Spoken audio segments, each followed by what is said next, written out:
Capítulo 156. Proprietário. Louis prosseguiu. Vou providenciar para que alguém leve esses 3 itens ao albergue do Coq d'Or mais tarde. E o custo? Lumian estava preparado para oferecer a Louis uma recompensa extra por sua diligência. Louis apenas balançou a cabeça. O barão diz que você não precisa se preocupar com o pagamento. Ele acredita que o aumento da sua força equivale ao fortalecimento da nossa máfia de Savoy. Mesmo sem o barão Brignais explicar tudo, Louis deduziu sua estratégia de amarrar Lumian. Em qualquer caso, o custo foi inferior a 10 veludo. Então, de acordo com a lógica do barão, posso fazer com que ele devolva os materiais que preciso para progredir para piromaníaco. Lumian refletiu com uma pitada de sarcasmo. Louis estava tomando um gole de seu refrigerante de romã quando um grupo entrou na sala de Balbrise. O líder do grupo era surpreendentemente alto, medindo mais de 1,9 metros. Seu cabelo amarelo claro, curto e mácio, grudava em seu couro cabeludo como veludo de alta qualidade. Ele tinha um nariz enorme, olhos azuis claros e um rosto de textura grosseira. Ele estava vestido com um terno preto justo e um chapéu redondo de abas largas. As feições de Louis se contraíram. Ele cuidadosamente colocou a garrafa de refrigerante na mesa, virando-se para Lumian. Preciso atender o barão.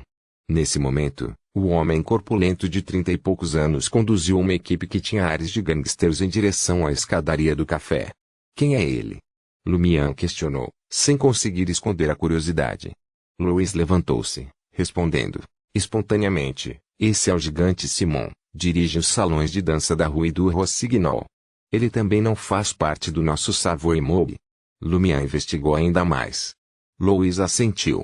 É verdade, mas ele não se dá bem com o barão. Ele está sempre argumentando que o barão, já que supervisiona a agiotagem, deveria abrir mão do controle da sala de Balbrise. Estou subindo, preciso ver por que ele está aqui. Louis mal havia dado 2 passos quando percebeu Lumian, ainda plantado no balcão do bar, pela sua visão periférica. Ele não pôde resistir um suspiro interior. Ele simplesmente não sabe como aproveitar o momento. Ele não deveria ter mostrado alguma iniciativa e me apoiado junto ao barão. Se o gigante Simon ousar dizer algo desagradável, olhe para ele, ameaço com uma arma. Só então, ele começará a ganhar a confiança do barão. Sim, ele pode ser implacável, louco e poderoso, mas continua sendo um novato quando se trata dessas coisas.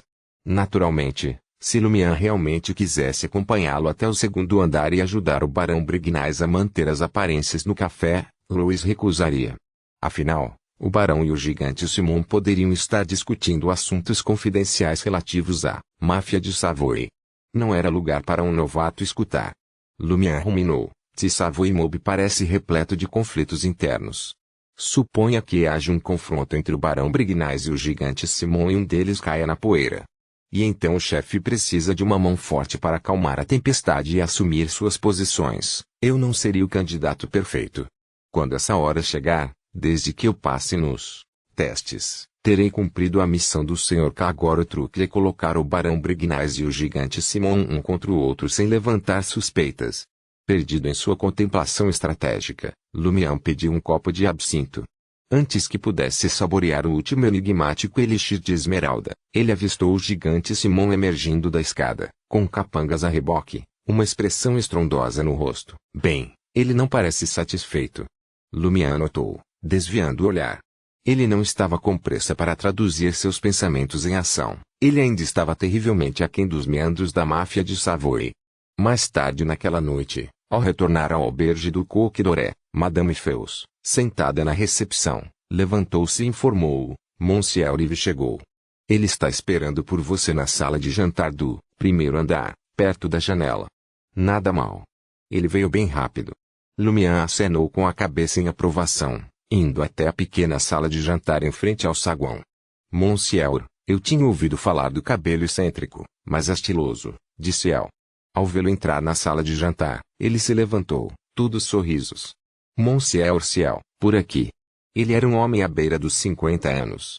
Seu cabelo loiro, com mechas prateadas, estava bem penteado. Ele usava um terno escuro desbotado com calças de tweed castanhas. Seus olhos eram de um azul brilhante e ele tinha uma barba rala.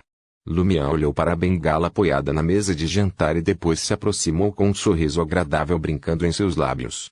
Boa noite, Sr. Ive. Assim que os dois homens se sentaram, acenei para o garçom começar a servir. Minhas desculpas pela demora na visita. Fiquei sobrecarregado recentemente, expressei com remorso. Seu sotaque pertencia distintamente à região de Trier.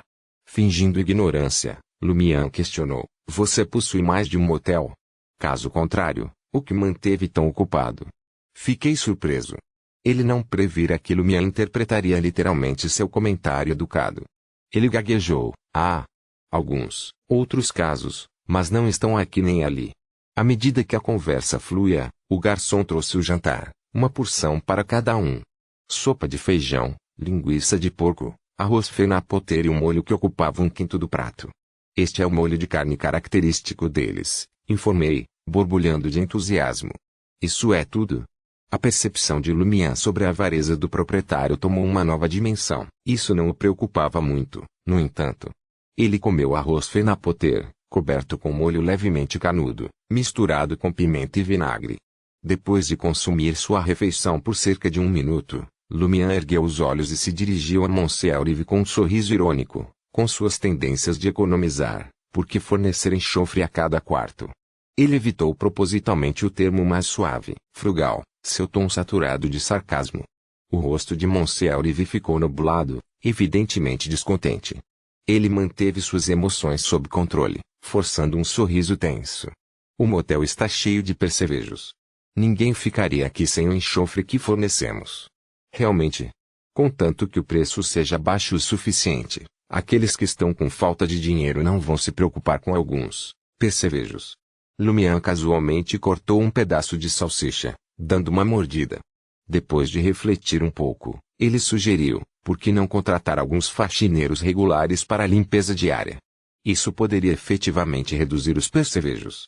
2 faxineiras em tempo integral me custariam de 130 a 150 veludo por mês, enquanto uma limpeza completa uma vez por semana custa apenas 18 veludo, protestou Monsieur Olive, visivelmente magoado com a perspectiva. Lumian simplesmente sorriu. Eu quis dizer, por que você mesmo não faz a limpeza e pede ajuda aos seus filhos? Isso reduziria 18 veludo de suas despesas semanais.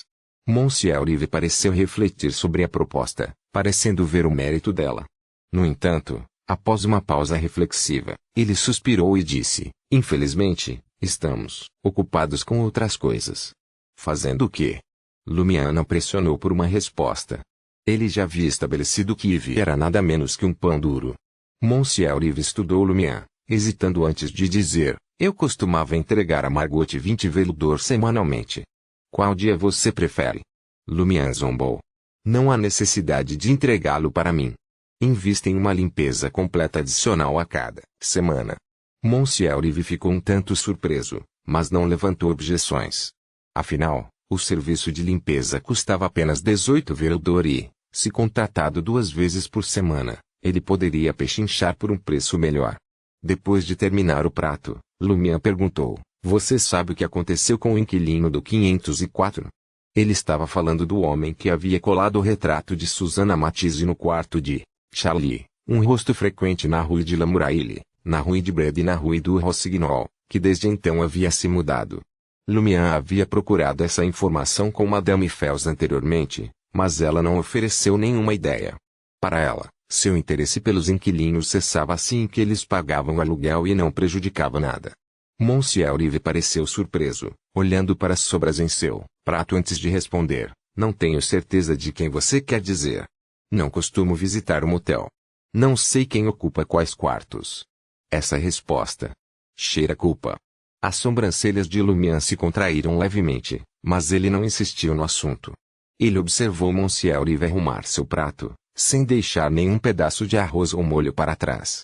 Depois que Monsieur Olive se despediu, Lumian saiu do motel cerca de 20 segundos depois, seguindo o proprietário a uma distância segura. Ele rastreou Monsieur Olive até um prédio de apartamentos beige de 6 andares situado no coração da Avenue du Marché. Pelo que ele percebeu no bate-papo habitual de Madame Fels, esta era provavelmente a residência de Monsieur Olive. Lumian não teve pressa em fazer uma chamada domiciliar. Havia certas atividades que eram melhor realizadas sob o manto da noite. Além disso, ele não tinha certeza se os Beyonders oficiais ainda estavam investigando os assuntos de Suzanne Matisse ou esperando encontrar alguma pista através de Monsieur Rive. Um encontro acidental pode ser bastante estranho. Se chegasse a esse ponto, Lumian teria que desaparecer imediatamente. Sob o brilho quente dos postes de luz, ele circulou pelo apartamento de Monsieur Rive, observando o ambiente. O que mais impressionou Lumian foi o edifício de 3 andares, cor de tijolos vermelhos, localizado diagonalmente em frente ao apartamento, no lado oposto da Avenue du Marché. O foyer, sustentado por pilares, ostentava uma placa no alto, Théâtre de l'Ancienne Cage Pigeons. As pessoas fluíam continuamente, de vez em quando, explosões de aplausos e melodias musicais flutuavam, criando uma atmosfera animada. Lumian sabia que este era um teatro voltado para o povo comum com ingressos acessíveis, detendo o monopólio do Le Marché do Quartier du Gentleman.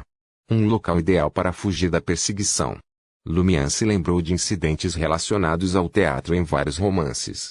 Sorrindo, atravessou a rua e entrou no vestíbulo do Théâtre de l'Ancienne Cage Pigeons. Cartazes anunciando peças atuais e futuras, bem como alguns clássicos do passado, adornavam as paredes. Enquanto Lumian considerava a melhor forma de explorar o teatro, ele ficou ali, examinando atentamente as fotografias, esboços e legendas. De repente, um rosto familiar chamou sua atenção em um pôster escondido em um canto. Fazendo um figurante ao fundo, um homem com cabelos loiros, olhos azuis e uma barba rala apareceu. Não era outro senão Monsieur Rive, o homem que ele estava seguindo. Capítulo 157, Ancienne Cage Pigeons. Monsieur Rive, também ator de teatro. Ou apenas um entusiasta? Lumian ponderou sobre o enigma. Sua impressão imediata foi que, como proprietário e proprietário do Auberge du Coq d'Or, Monsieur Rive poderia ser classificado como abastado. Além disso, ele administrou vários outros empreendimentos, então a ideia de ele se interessar pela atuação parecia improvável. No entanto, tendo em conta a propensão de Yves para acumular riqueza e suas tendências frugais, Lumian não podia descartar completamente a possibilidade de o homem se aventurar como ator secundário durante as suas horas de ócio. Afinal, era uma oportunidade de arrecadar mais algumas moedas e evitar desperdiçar um tempo valioso. Uma vez convencido de que o personagem insignificante era realmente Monsieur Rive, os olhos de Lumian se voltaram para o título do pôster, Fada da Floresta. A partir do roteiro adicional, Lumian decifrou que se tratava de uma produção clássica do Théâtre de l'Ancienne Cage Pigeons, ocasionalmente revivida para novas edições. A atriz que interpreta a Fada da Floresta ostentava contornos faciais distintos, uma aura etérea e cativante e olhos azulagos cheios de inocência e santidade. No entanto, Lumian achou nada encantadora, devido aos seus adornos de pulseira, colar e cinto feitos de galhos de árvores e folhas verdejantes, enciumados por uma coroa floral de louro. Ela despertou memórias de Ava, a elfa da primavera de seus sonhos, e de Suzanne Matisse com suas tranças turquesa em cascata. Para Lumian, essas não eram reflexões nostálgicas. Especialmente esta última, desprovida do fascínio incomum que seu cabelo outrora tinha exercido, agora evocava uma imagem estranha e revoltante. Carlotta Calvino. Depois de anotar o nome da atriz, Lumian examinou os outros cartazes em busca de mais pistas. No final das contas, ele deduziu que Monsieur Rive havia atuado em 3 peças no Théâtre de l'Ancienne Cage Pigeons, mas em cada uma delas ele era apenas um mero ator coadjuvante, facilmente substituído. Entrando no teatro com uma atitude pensativa, Lumian pagou 10 lambidas por um ingresso. O Théâtre de l'Ancienne Cage Pigeons era um edifício bem projetado. Um grande palco dominava a extremidade, iluminado por luminárias de parede a gás, coberto por cortinas altas e equipado com diversas máquinas movidas a vapor. Fileiras organizadas de assentos alinhavam-se no teatro, subindo progressivamente como escadas em terraço. Lumian pegou o canhoto do ingresso e localizou seu assento. A peça em andamento era a Princesa Evera. O traje dos atores tendia ao liberal, com toques picantes, totalmente de acordo com as sensibilidades estéticas do Le Marché do Quartier du Gentleman. Observando o desenrolar da performance, Lumian foi atingido por um suspiro interno de admiração. Esse poderia ser o padrão de atuação de Trier. Tal teatralidade só lhes rendeu permanência no Le Marché do Quartier du Gentleman. Qual é o calibre dos teatros do Quartier de la Maison d'Opéra? Lumière não era um estranho ao mundo do teatro. Apesar das tendências caseiras de Aurore, até ela ocasionalmente ansiava por atividades ao ar livre. Às vezes ela pegava emprestado um pônei de Madame Palisse, ou conversava com as velhinhas de Cordoue, narrava histórias para crianças locais e, ocasionalmente, ela até levava Lumière a Dariège para assistir a peças de teatro, ópera, apresentações de circo, ou visitar o mercado de livros underground em busca de inspiração criativa. Em comparação com Ancienne Cagé-Pigeons, essas apresentações teatrais pareciam esforços amadores. Os atores principais no palco eram simplesmente fascinantes. Seja por meio de expressões faciais, gestos físicos ou falas, eles pareciam arrancados das páginas da narrativa e inseridos no mundo dos vivos. Lumière, inicialmente focado em procurar anomalias, encontrou-se inesperadamente envolvido no drama que se desenrolava. Ele sentiu uma pontada pelo emaranhado de dúvidas, brutalidade e tormento da besta, e pela princesa, sua inocência intocada, bondade e angústia sincera. Qualquer um desses artistas principais poderia facilmente roubar os holofotes de um teatro d'Ariège. Quando a cortina caiu, Lumière se levantou e bateu palmas em aprovação, sentindo uma pontada de decepção no coração por a apresentação ter terminado tão rapidamente. Ele não detectou nada de suspeito nos atores, nem conseguiu discernir nada fora do comum dentro do próprio teatro durante suas idas regulares ao banheiro durante os intervalos. Madame Fels deu a entender que Monsieur Olive cultivava uma horta na cobertura como medida de economia de custos. Lumière deduziu que a residência Ive deveria, portanto, ficar no último andar do prédio, o sexto para ser exato. Após um breve exame, o olhar de Lumière pousou na mais fraca das janelas brilhantes. Mantendo o caráter mesquinho de Ive, ele provavelmente se recusou a acender uma lâmpada a gás adicional. Encontrando um canto escuro e isolado, Lumière se preparou, seu foco fixo na janela mal iluminada, uma sentinela silenciosa aguardando qualquer sinal de atividade. À medida que as horas passavam, um sem-teto passou por ali, na esperança de reivindicar este recanto protegido como sua cama improvisada para passar a noite. No entanto, ao avistar a figura sombria de Lumière, ele relutantemente foi para outro lugar. Tais encontros mal eram mais registrados em Lumière. Imperturbável, ele manteve sua vigília. Perto das 23 horas, a luz fraca da janela se apagou. Cerca de 15 minutos depois, Monsieur Olive, vestido com um terno levemente escuro e calças de tweed castanhas, materializou-se na porta do apartamento. Com olhares cautelosos ao seu redor, segurando uma lâmpada de carboneto, ele caminhou ao longo do manto sombrio da rua em direção à entrada subterrânea de Trier, a poucos passos de distância. Lumière prestou testemunho como uma estátua viva, observando a iluminação recuada da lâmpada de Monsieur Olive até ser engolida pela escuridão. Vários minutos depois, sem nenhum sinal de beonders oficiais seguindo Monsieur Olive, Lumière levantou-se, tirou a poeira de seu traje e atravessou a Avenue du Marché em direção à escadaria de pedra escondida que levava ao subsolo. Lumière não tentou segui-lo. Em primeiro lugar, ele não tinha fonte de luz. Suas únicas velas eram aquelas usadas em magia ritualística, seu cheiro era muito evidente. Em segundo lugar, ele não tinha conhecimento sobre as verdadeiras capacidades de Monsieur Olive, seus motivos para se aventurar no underground Trier ou a extensão do poder que ele poderia comandar. Retrocedendo alguns passos, Lumière derreteu-se na sombra do pilar de um prédio próximo, envolvendo-se na escuridão reconfortante. Seguiu-se uma espera tediosa. À medida que a meia-noite se aproximava, o brilho azul da lâmpada de metal duro pontuava a escuridão na entrada subterrânea. A sombra alongada de Monsieur Olive mais uma vez enfeitou a cena. Assim que chegou ao fim da escada de pedra, Lumière puxou o boné até os olhos e deu um passo à frente, gritando, "Isso é um assalto." A estratégia por trás dessa manobra repentina era avaliar a força de Monsieur Olive. Caso o proprietário fosse uma força formidável, Lumière suspeitava que ele simplesmente dispensaria o assaltante com eficiência letal. Nesse caso, Lumière teria a oportunidade de fazer uma saída rápida, sendo que seus maiores riscos seriam alguns ferimentos leves e um ameaçado no bolso. Se, no entanto, Monsieur Olive não conseguisse demonstrar uma habilidade significativa, o falso roubo rapidamente se transformaria em um sequestro real. Lumière então encurralaria o proprietário em um bolsão remoto do underground Trier, exigindo respostas sobre o seu comportamento secreto em torno do inquilino do quarto 504 e suas viagens noturnas ao mundo subterrâneo. Diante da exigência rude de Lumière por um assalto, Monsieur Rive estremeceu visivelmente. Parecendo aceitar seu destino, ele puxou uma carteira de couro marrom desgastada, extraindo uma única moeda de prata avaliada em um veludor. Uma onda inesperada de avareza inundou Lumière ao ver a moeda de prata. Seu desenho intrincado, com relevo angelical na superfície e linhas radiantes, atraiu-o.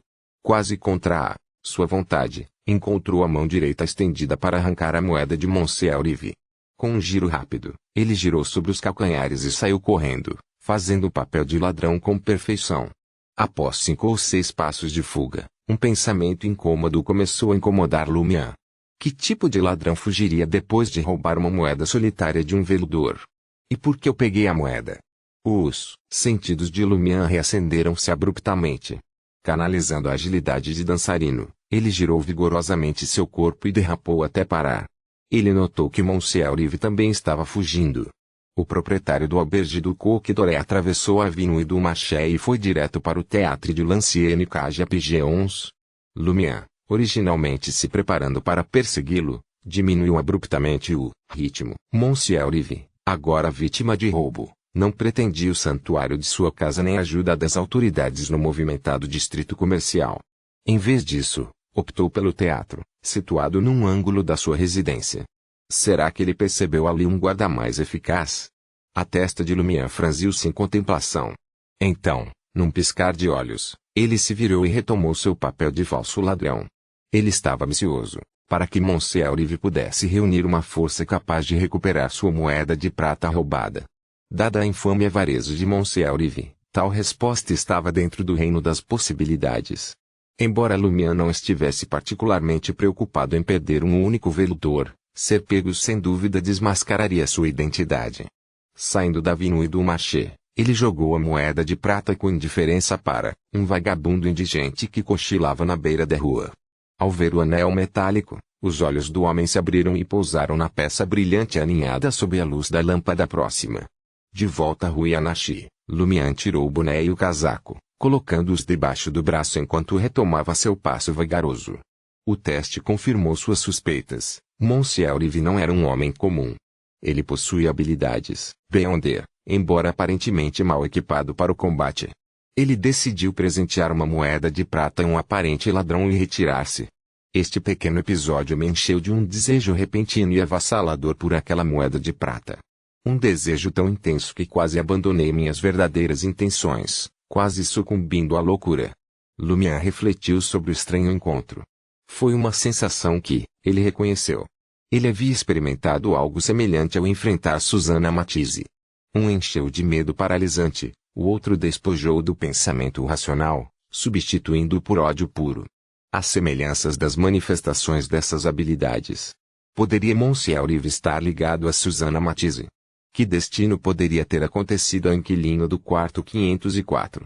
A fada da floresta, a folhagem, os louros.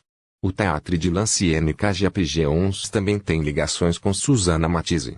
Lumière especulou enquanto refez seus passos até o Auberge du Coq d'Or. Ele entrou no bar subterrâneo e encontrou Charlie, com um copo de cerveja na mão, cantando uma música com alguns dos inquilinos da pousada. Nós empobrecemos almas, morando no sótão. Ao avistar o retorno de Lumière, Charlie pediu licença e foi até o balcão, suspirando ao começar. Você não acreditaria no que aconteceu esta tarde. O gerente do hotel roubou minhas bebidas 2 vezes e depois teve a ousadia de dizer que, devido à situação de Madame Alice, ele não poderia me promover a atendente oficial. Estou preso como um humilde faz-tudo. Quão totalmente odioso. Quão azarado posso ser?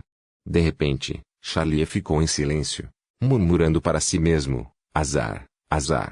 Depois de repetir isso algumas vezes, ele olhou para Lumière, com uma expressão de surpresa registrada em seu rosto ao ver o sorriso sutil de Lumière. Capítulo 158, Relatório. Enquanto ponderava sobre o aviso matinal de Ciel sobre um possível infortúnio, Charlie ficou pasmo. Na mesma tarde, ele perdeu a perspectiva de emprego que tanto esperava e até desperdiçou alguns veludor oferecendo uma rodada de bebidas. A ideia de tudo isso intensificou o peso sobre seus ombros. O sorriso malicioso de Ciel atingiu, e a voz de Charlie instintivamente caiu em silêncio. Você pode prever o futuro. Sua previsão atingiu o alvo com uma precisão incrível. Eu não te contei. Apenas um palpite, afirmou Lumian, sua mentira saindo suavemente de sua língua. No entanto, não foi totalmente falso. Foi mais um palpite fundamentado, baseado nos padrões de sorte que ele percebeu. Era como elaborar o método depois de obter a resposta final. A expressão de Charlie refletia sua descrença, mas ela não contestou a afirmação. Em vez disso, ele perguntou esperançosamente, minha maré de azar acabou? Lumian se virou, seu foco mudando e seus olhos ficando tempestuosos. Seu rosto logo refletiu a seriedade de seus pensamentos. Charlie, testemunhando a mudança de comportamento de Ciel, sentiu seu pulso acelerar e sua boca ficar seca de ansiedade. O que está acontecendo? Lumian apertou os lábios antes de afirmar, você está prestes a sofrer um desastre. O semblante de Charlie vacilou, sua pele ficou pálida, um forte contraste com seu rubor anterior. Lumian riu. Só puxando sua perna. Você pode não ter muita sorte por um tempo, mas também não será particularmente infeliz.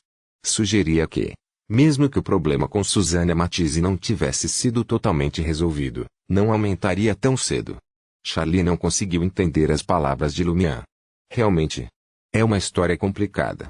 Acredite se quiser. Não vou me preocupar se você não fizer isso, comentou Lumian, pedindo um copo de absinto e erva doce com um sorriso desdenhoso. O comportamento indiferente de Lumian ajudou Charlie a respirar com facilidade. Ele se aninhou no banco do bar ao lado dele, bebendo sua cerveja de centeio. Eu pensei que toda a situação ainda não estava resolvida. Isso não está fora de questão. Lumian não fez nenhum esforço para enervar Charlie. Ainda mais. O olhar de Charlie pousou no topo do bar enquanto ele murmurava, sabe, naquele momento, eu queria ser um humilde faz-tudo e deixar o distrito comercial o mais rápido possível. Lumian olhou em sua direção. Uma amargura crua apareceu no rosto de Charlie. Lumian sugeriu ainda, você também pode visitar a Catedral do Sol Eterno Ardente mais próximo e orar mais. E, a propósito, jantei com Nosso Senhorio, Monsieur Rive, hoje. Ele pareceu um pouco estranho quando o quarto 504 apareceu em nossa conversa, quase como se soubesse algo sobre o inquilino anterior, mas não estivesse interessado em compartilhar. Charlie congelou por um momento antes de compreender a referência de Ciel. Ele baixou a voz novamente. Aquele que pendurou o retrato daquela mulher? Lumian confirmou com um aceno lento e assertivo. Charlie ficou quieto por um momento antes de murmurar, essa mulher tem alguma ligação com Monsieur Rive. Ele suspeita de algo estranho no retrato. 2 Deveria informar as autoridades. Irei para a catedral mais próxima ao amanhecer e falarei com o padre. Nada mal. Alguns dias sob minha proteção e você é muito mais esperto que Louis da Savoie Mob. Você entendeu minha dica, imediatamente. Lumian ergueu o copo, tomando um gole do visualmente atraente líquido verde. Lumian não conhecia bem os detalhes do Théâtre de l'Ancienne KGPG11, portanto a gravidade do problema era um mistério para ele. Qualquer investigação autoconduzida levaria pelo menos algumas semanas para reunir qualquer informação significativa. Mesmo assim, ele pode não possuir os meios para lidar com isso. Como tal, a sua melhor ação foi alertar as autoridades desde o início, permitindo-lhes tomar as rédeas. Depois de tomar uma decisão, Charlie lançou um olhar dissimulado para Pavard Nelson, que estava absorto na arte da mixologia. Confirmando que tinha toda a atenção do homem, ele se inclinou e sussurrou para Lumian, se eles questionarem a fonte das minhas informações, o que devo dizer? Basta dizer a eles que isso surgiu durante nossa conversa, respondeu Lumian com franqueza. Com Charlie cantando elogios anteriormente, a polícia do Le Marché do Quartier do Gentleman sabia que o albergue do Coq d'Oré estava sob a jurisdição de Ciel. Assim, era apenas uma questão de tempo até que Ciel e Monsieur Rive, o proprietário, se cruzassem durante uma refeição e conversa fiada. Quando chegasse a hora, os beonders oficiais poderiam fazer perguntas casuais e verificar se tudo estava em ordem. Eles não teriam motivos para lançar suspeitas sobre Lumian. Tudo bem. O comportamento de Charlie relaxou visivelmente. Lumian saboreou outro gole de seu Lafay Verte antes de fazer uma pergunta. Qual dos líderes do Poisons pour Mob você conhece? Charlie já havia aludido aos líderes do Savoy Mob, do Poisons pour Mob e de várias outras gangues menores que tinham certa notoriedade no Le Marché do Quartier do Gentleman, o suficiente para assustar os jovens. O que você está planejando? O semblante de Charlie iluminou-se de excitação. Pretendo fazer-lhes uma ou duas perguntas. Lumière optou por enquadrar a questão da maneira mais cortês possível. O entusiasmo de Charlie diminuiu, um pouco, percebendo que não estaria a par de nenhum espetáculo. Além de Margot, conheço outras duas. Um é o Martelo White. Ele frequentava regularmente o Le Marché do Quartier do Gentleman, mas tem frequentado a Rue Anarchy ultimamente. Depois, há Armand, sem qualquer apelido. Observei Margot em sua companhia em diversas ocasiões, demonstrando-lhe considerável deferência. A propósito, ele é careca. O chefe do Poisons pour Mob é Black Scorpion Roger. Ele parece residir em algum lugar na Avenue du Marché. Ganhar o respeito de Margot implica que o status e o poder de Armand dentro do Poisons pour Mob substituíram o seu. Talvez Amherst tenha assumido o controle de Salle de Gristmill e Rue Anarchy, daí suas aparições regulares aqui. Lumière ponderou, voltando sua atenção para Amherst. Seu plano era acompanhar o líder da gangue nos dias seguintes, familiarizando-se com suas rotinas e comportamentos. Caso ele não conseguisse localizar Wilson no devido tempo, ele consideraria fazer de White um exemplo. Depois de esvaziar o copo de absinto, Lumière e Charlie subiram as escadas.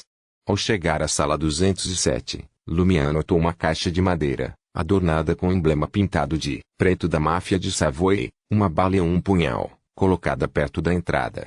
Seriam os ingredientes enviados por Louis. Lumière se abaixou para pegar a caixa, destrancando a porta do quarto.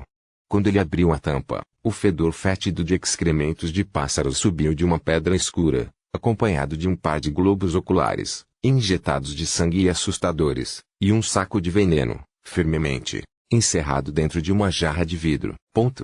A Avenue du Marché estava banhada por um brilho amarelado graças às lâmpadas a gás.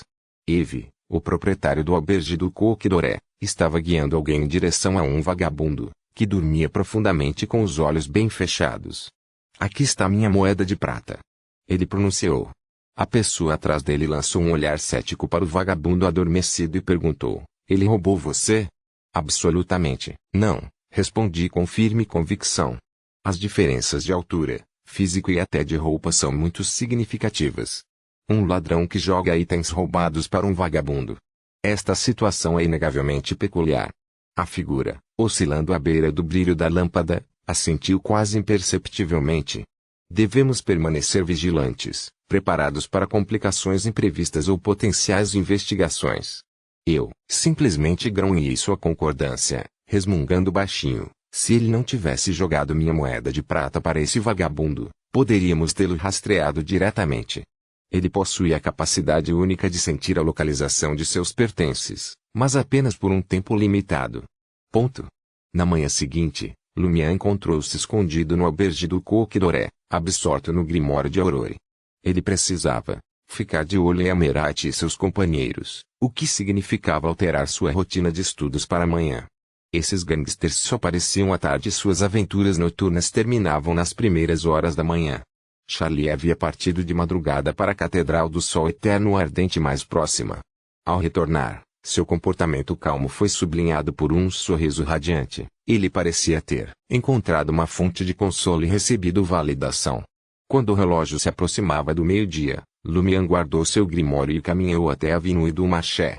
Ele se posicionou a uma curta distância do apartamento de Monsieur e do Théâtre de l'Ancienne Cage Pigeons, na esperança de testemunhar qualquer atividade dos beonders oficiais.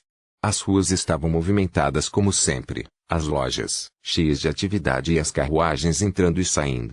No entanto, nenhum deu qualquer indício dos acontecimentos recentes. Depois de observar por algum tempo, Lumière estava prestes a procurar um restaurante para saciar sua fome quando avistou Monsieur Yves ao longe. Ainda vestido com seu terno formal desbotado e calças de tweed castanhas, usando um chapéu cinza de abas largas e segurando uma bengala preta, ele seguiu em direção ao seu apartamento. Os beonders oficiais ainda não agiram. Lumière refletiu brevemente antes de cruzar a Avenue du Marché para interceptar o proprietário. Boa tarde, Sr. Yves. Saiu em uma missão? Ele cumprimentou, todos sorrisos. Monsieur Rive parecia um pouco desorientado antes de examinar Lumière, com um toque de apreensão em seu olhar. Eu gostaria de fazer algo na delegacia. Então, os Beyonders oficiais cercaram Monsieur Rive pela delegacia, mas delegaram o interrogatório a alguém com as habilidades necessárias. Lumière presumiu a situação, embora com uma pergunta persistente. Os oficiais não descobriram que Monsieur I possuía poderes Beyonder? Lumière respondeu com um aceno gentil e um sorriso tranquilizador. Há algo em que eu possa ajudá-lo? Não. Há necessidade, respondeu Monsieur Rive, seu tom variando entre cauteloso e resistente. Ele apontou para o apartamento bege. Eu preciso ir para casa. Num esforço para não levantar qualquer suspeita, Lumière não fez mais tentativas para detê-lo ou investigá-lo. Enquanto Monsieur Rive se afastava, Lumière ficou para trás, com uma leve ruga marcando sua testa. Olhando para trás, para sua breve troca, nada parecia estranho. No entanto, certos detalhes pareciam deslocados, deixando com uma sensação peculiar. No impulso, Lumière mudou seu foco para a figura de Monsieur Rive em retirada, tentando avaliar sua recente sorte. Parecia bastante comum, nada muito afortunado ou adverso. Mesmo assim, Lumière percebeu que sua suspeita se intensificava em vez de diminuir. Durante o jantar da noite anterior, Lumière avaliou instintivamente a sorte de Monsieur Rive. Inclinou-se para o infeliz fim do espectro. E agora, no espaço de um dia, sua sorte mudou para o melhor.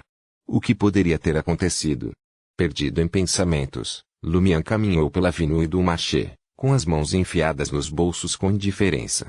Capítulo 159 – Selvagem. A maré da sorte parece ter mudado para Monsieur Rive.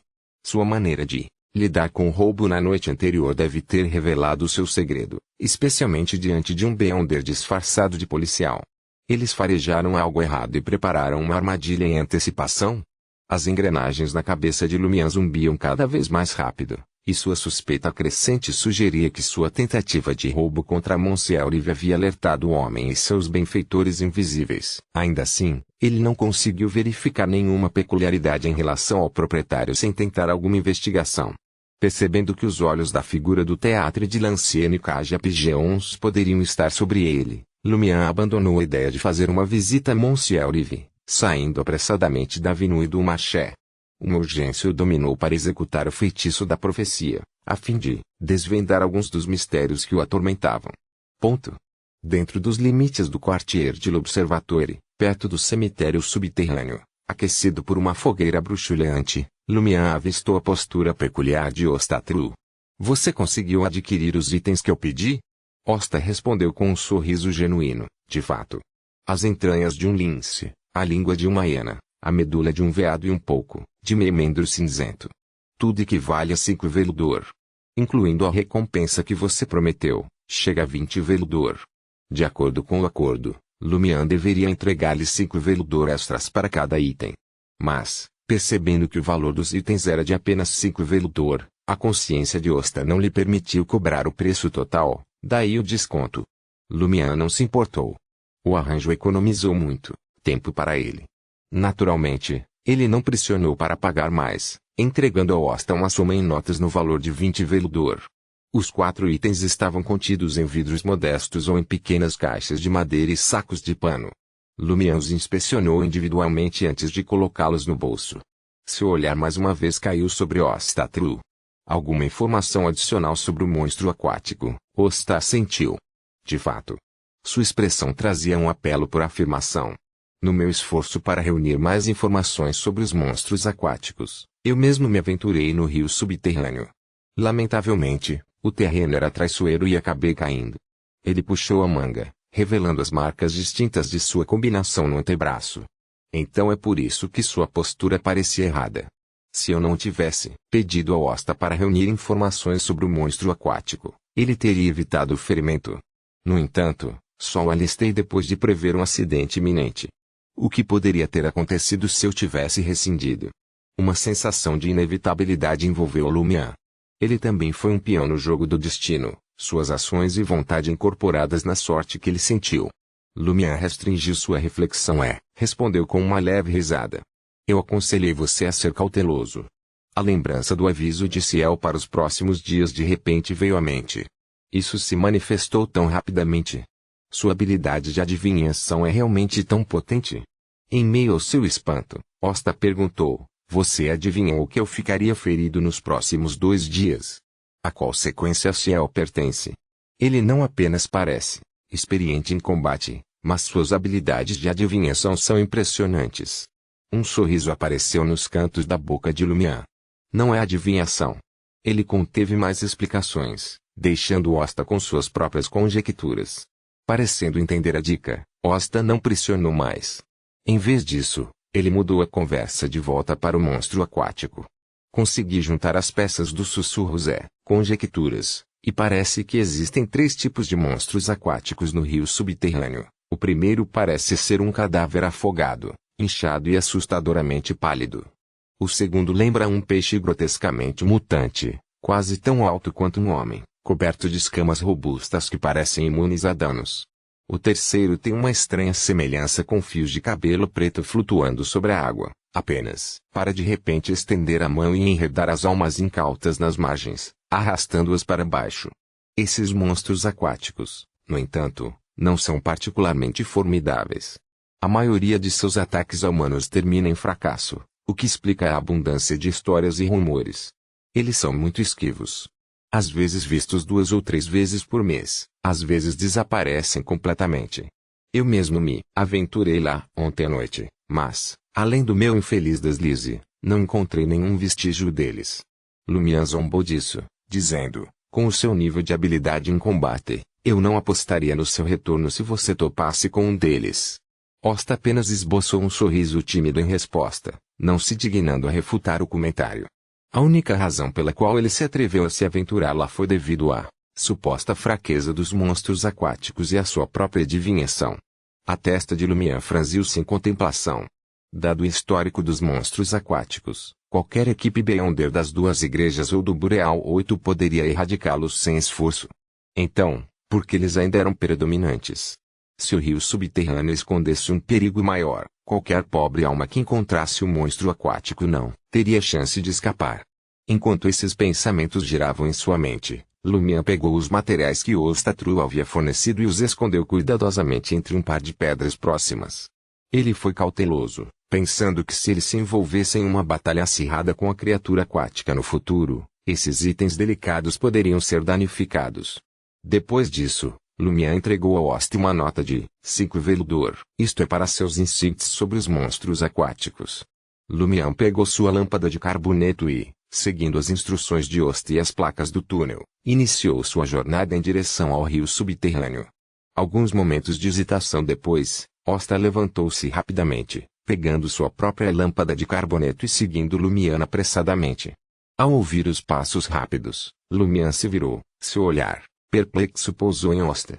Osta esboçou um sorriso tenso e disse, vou com você. Eu posso ser de alguma ajuda. Você? Lumian não conseguiu disfarçar seu desdém incrédulo. Osta pigarreou antes de divulgar seu verdadeiro motivo. O monstro aquático é um ser espiritual. É improvável que você queira tudo. Eu espero limpar o que você deixou para trás. Se a sorte lhe sorrisse e ele encontrasse um comprador para as peças, ele poderia ganhar uma bela soma de mais de 10 veludor. Lumian apenas olhou para Osta, deixando a tensão aumentar antes de finalmente abrir um sorriso. Você pode ir junto, mas não espere que eu seja seu guarda-costas. Pelo que ele conseguia perceber, a sorte de Osta estava se afastando de um fim sangrento e, em vez disso, mostrando a promessa de um pequeno ganho financeiro inesperado.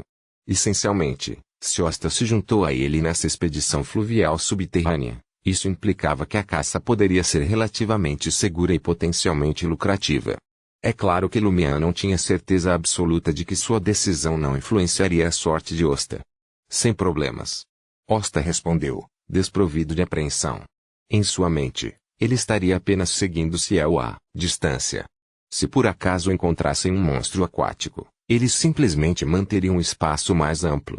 A ameaça à sua própria vida parecia mínima, na melhor das hipóteses. A resolução inabalável de Osta levou Lumian a estudá-lo por mais um momento. Vendo que sua sorte não havia mudado, Lumian ergueu o olhar, pegou sua lâmpada de carboneto e retomou sua jornada. De certa forma, ter alguém como Hosta atrás teve seus benefícios. Às vezes, a arte da pesca exigia iscas. Em outras ocasiões, diante de um monstro formidável, não é necessário fugir da fera. Bastava superar seus chamados aliados. Os dois se aventuraram mais profundamente no mundo subterrâneo, cada passo guiado pela luz bruxuleante de suas lâmpadas de metal duro. Depois de cerca de 10 minutos, eles foram engolfados por uma umidade crescente, e Lumian pôde discernir o leve murmúrio de água corrente. Ele ergueu sua lanterna, olhando para a sinalização do túnel antes de desviar para um caminho envolto em escuridão à sua direita. Logo, o brilho revelador da água, distorcido pelo brilho da lâmpada, acenou para frente. Lumian se aproximou do rio subterrâneo com cautela. Ela se estendia de 5 a 6 metros de largura, abrigada sob uma cúpula de pedra naturalmente formada e salpicada de estalactites. A água estava relativamente clara, serpenteando pelas ravinas esculpidas. Além de uma camada de musgo espalhado, Lumian não detectou nenhum sinal de vida à primeira vista. Hosta já havia parado de avançar, observando de uma distância segura enquanto o perigoso Beyonder vasculhava meticulosamente a margem do rio. A dupla manteve uma distância de mais de 10 metros, progredindo e parando esporadicamente. 15 minutos se passaram e a busca de Lumian não deu frutos. Meia hora se passou e a situação permaneceu inalterada. À medida que o caminho à frente começou a se estreitar, o olhar atento de Lumian detectou algumas anomalias. À beira do rio, várias pedras estavam espalhadas, com as bordas tingidas de terra. Uma luta que... Esse pensamento tocou o coração de Lumian enquanto ele se aproximava cautelosamente da área. Ele se agachou, deixando a lâmpada de carboneto de lado e examinou a vizinhança com um exame cuidadoso. Logo, ele descobriu algumas pegadas e sinais de algo sendo arrastado. No entanto, para onde levavam esses rastros, o rio corria transparente e calmo. O leito do rio era claramente visível, e não apresentava nenhum indício de perigos ocultos. Pingar. Uma gota solitária de líquido caiu na nuca de Lumian. Estava frio e pegajoso. Uma sensação imediata de perigo tomou conta de Lumian. Sem demora, ele ergueu a cabeça. No interlúdio cavernoso entre as estalactites, uma figura brilhante de um branco acinzentado se contorcia. Sua cabeça lembrava uma piton, o corpo coberto de escamas, parecidas com as de um peixe. De onde deveriam estar as barbatanas, surgiram 2 braços e uma única perna, estranhamente semelhantes aos humanos. A boca do monstro se abriu, revelando uma fileira de ferozes dentes brancos. Do canto da boca escorria um líquido viscoso e fétido. No batimento cardíaco seguinte, o monstro atacou, voando em direção a Lumian. Agachado no chão, Lumian caiu para trás. Simultaneamente, seu corpo se enrolou como uma mola, catapultando sua perna direita para cima em um movimento rápido como um chicote. Com um estalo satisfatório, Lumian, prestes a cair, acertou um chute sólido no monstro aéreo que não conseguiu escapar do ataque, arremessando em direção à parede de pedra oposta. Colidir. O monstro colidiu com a fachada rochosa. Lumian estava de pé novamente, atacando seu oponente com urgência selvagem de uma chita. Quando o monstro escorregou da parede, a forma de Lumian se refletiu em seus olhos amarelos e turvos. Lumian estendeu a mão, agarrando seu braço. O monstro não fugiu, mas abriu a palma da mão para receber o ataque. Cada um de seus dedos brotou escamas afiadas, brilhando ameaçadoramente com um brilho azul profundo. Sem aviso, Lumian torceu o cotovelo e sacudiu o pulso, agarrando o pulso do monstro com as 2 mãos para frustrar as ameaçadoras escamas azuis. Ele então estendeu o pé direito, varrendo a perna solitária do monstro. Com apenas uma perna, o monstro era impotente para resistir. Sua única opção era aproveitar o pulso de Lumian para se impulsionar para cima, sua perna solitária atrás e sua boca monstruosa liderando o ataque, pronta para devorar a cabeça inteira de Lumian. Neste momento crítico, Lumian abandonou o controle, abaixou a postura e rolou em direção à parede de pedra. Baque. O monstro aquático pousou pesadamente atrás dele. Num movimento fluido, Lumian girou, agarrando a perna do monstro. Canalizando sua força do núcleo, ele balançou em direção à parede de pedra. Colidir. O crânio do monstro desmoronou com o impacto. Lumian não parou.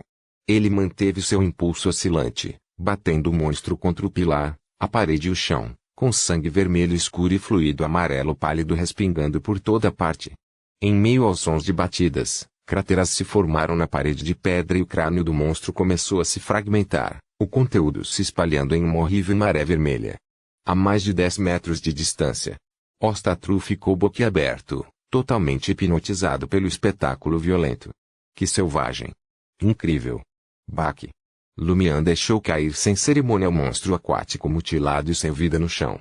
Capítulo 160 Pervertido.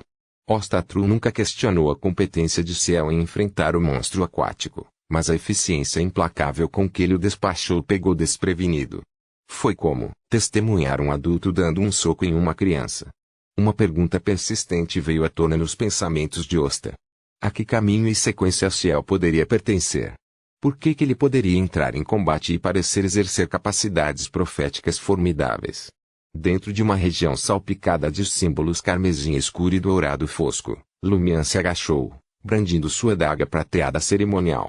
Ele deslizou a lâmina na ferida aberta do monstro, cortando sua carne, e a depositou no recipiente oco de madeira preparado anteriormente.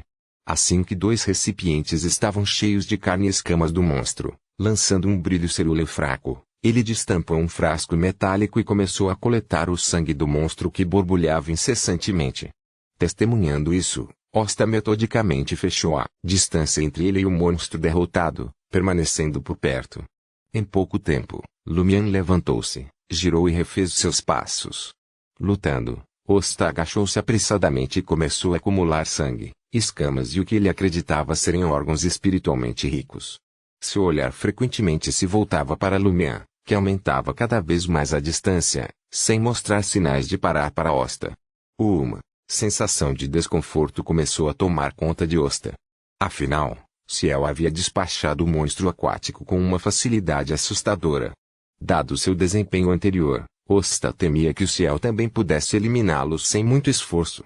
Se ele permanecesse sozinho neste rio subterrâneo nas profundezas da escuridão, e se outro monstro fosse atraído pelo cheiro de sangue, ele se encontraria em apuros. Com um senso de urgência, Osta guardou apressadamente os materiais colhidos, sem ousar perder tempo.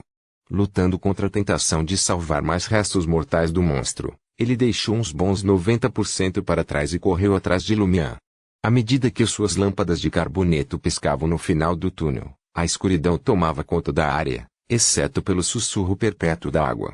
Depois de um tempo indeterminado, um grupo de estudantes universitários em busca de emoção percorreu o labirinto cavernoso, com lanternas de querosene nas mãos. Eles descobriram um muro de pedra parcialmente destruído e um caminho desordenado e fragmentado. Fora isso, tudo estava sereno e silencioso.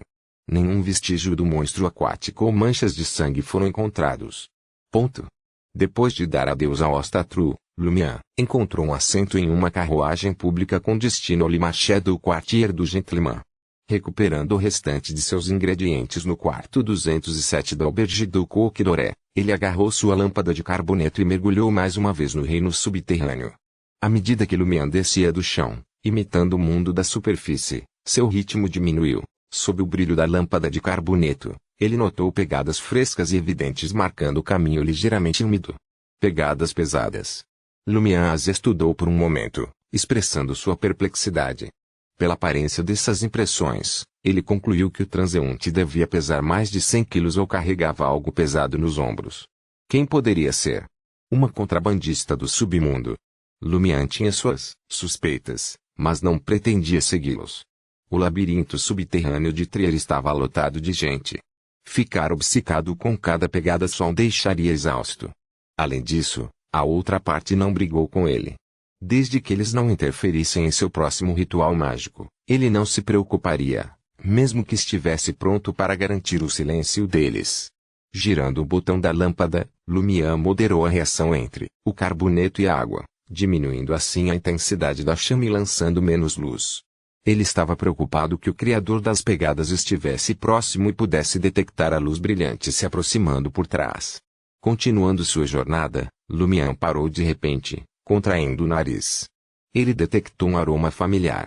Um perfume almiscarado pensado para despertar desejos masculinos, mesclado com um toque cítrico. Após um breve momento de investigação mental, Lumian identificou o dono do perfume. Pequena Minx Gena, a diva vistosa. Seriam essas as pegadas dela? Absurdo. Certamente ela não pesa mais de 100 quilos. Ela não é de ferro fundido. Além disso, as impressões eram claramente de homem. Lumière refletiu sobre duas possibilidades.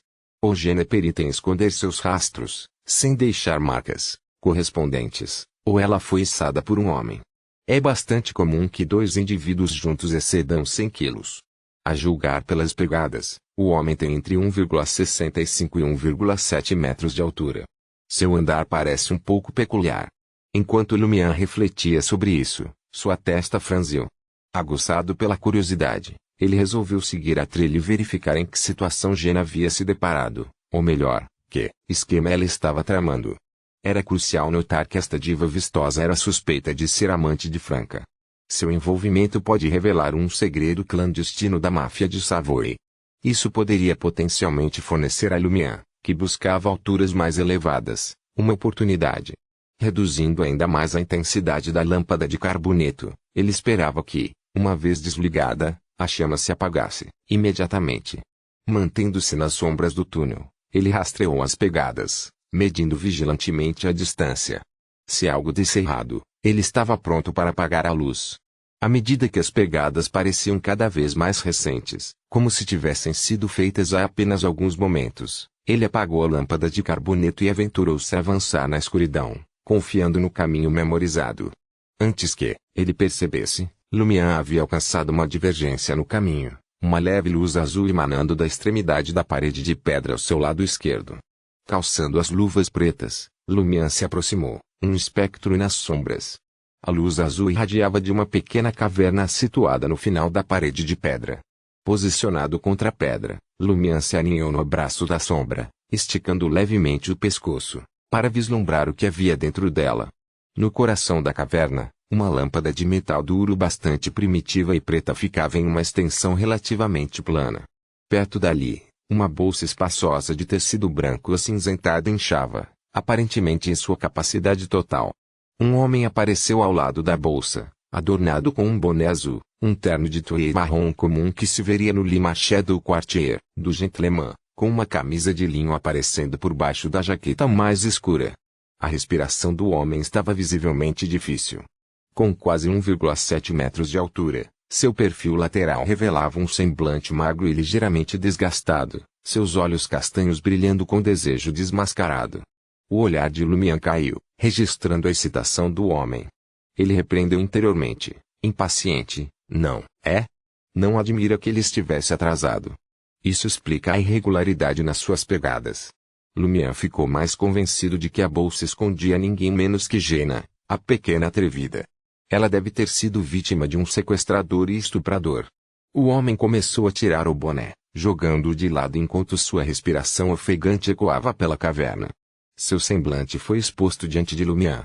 Suas sobrancelhas, pálidas e desordenadas, eram escassas. Seus olhos caíram ligeiramente nos cantos. Seu nariz tinha um toque de vermelho na ponta e sua boca tinha lábios secos e rachados. Sua pele estava pálida demais, revelando sinais de fadiga e esforço. O homem agachou-se, afrouxando as amarras da bolsa, revelando seu conteúdo. A intuição de Lumière mostrou-se correta, era de fato Jenna, a diva, vistosa. Seu cabelo amarelo acastanhado, habitualmente amarrado, estava desarrumado, caindo em cascata sobre seu corpo. Seus olhos estavam fechados, emoldurados por uma camada de sombras profundas. Adornada com uma blusa branca e uma saia curta bege fofa, não estava claro se ela havia perdido ou ainda não havia colocado a toupeira. Quando o homem tirou Jenna da bolsa, sua respiração estava tão difícil que Lumière conseguia discerni-la sem esforço, mesmo que ele não fosse um caçador. Um desejo tão forte, beirando perverso. Lumière se viu pensando isso quase inconscientemente.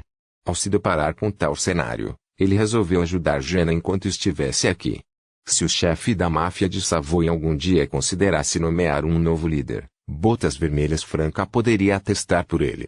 Mas um resgate apressado não estava na sua agenda.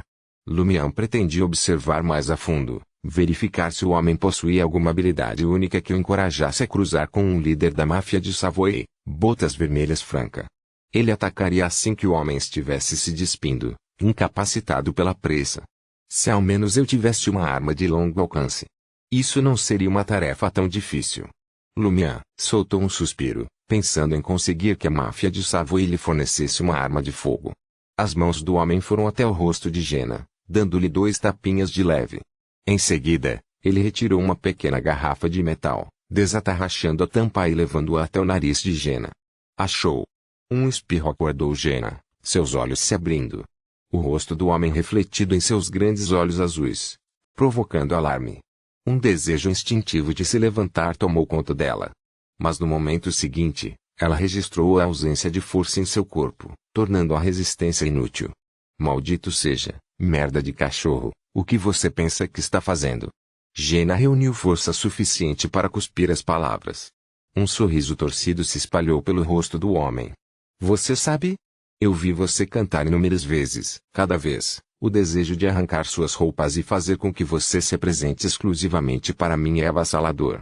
Jenna recuou, sua voz fervendo de raiva. Seu lunático, um bastardo que merece ser fodido por um burro. Você está acabado. A máfia de Savoy vai fazer você dormir com os peixes. O homem permaneceu em silêncio, seus olhos castanhos brilhando com uma luz peculiar.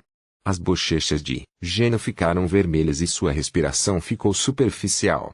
Seu corpo se contraiu involuntariamente, seus olhos se arregalaram em choque com sua própria reação. Isso é simplesmente perfeito. Não apenas uma sugestão de resistência, mas também uma aquiescência subconsciente.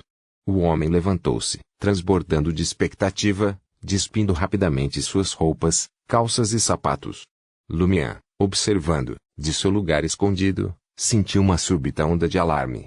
A reação de Jenna é anormal. Ela poderia estar sob a influência de algum poder Beyonder? Todos os humanos e cães em Trier tinham acesso aos poderes Beyonder? Jenna foi coagida à excitação. Isto tem uma estranha semelhança com o ato de Susana Matisse e Monsieur Rive. Os pensamentos de Lumière giraram em espiral enquanto ele tirava a adaga ritual de prata, enfiando-a no bolso direito com a lâmina apontada para dentro e o punho pressionando o tecido externo. Abaixando o corpo, ele silenciosamente saiu da parede de pedra para dentro da caverna, aproximando-se furtivamente do homem pela borda da sombra. A atenção do homem estava totalmente voltada para Jenna. Seus olhos brilhavam com uma luz fanática, seu rosto se contorcia num sorriso perverso. Enquanto ele soltava o cinto e tirava as calças, seu olhar percorreu a forma de Jenna. Emergindo das sombras, Lumière saltou como uma chita espreita,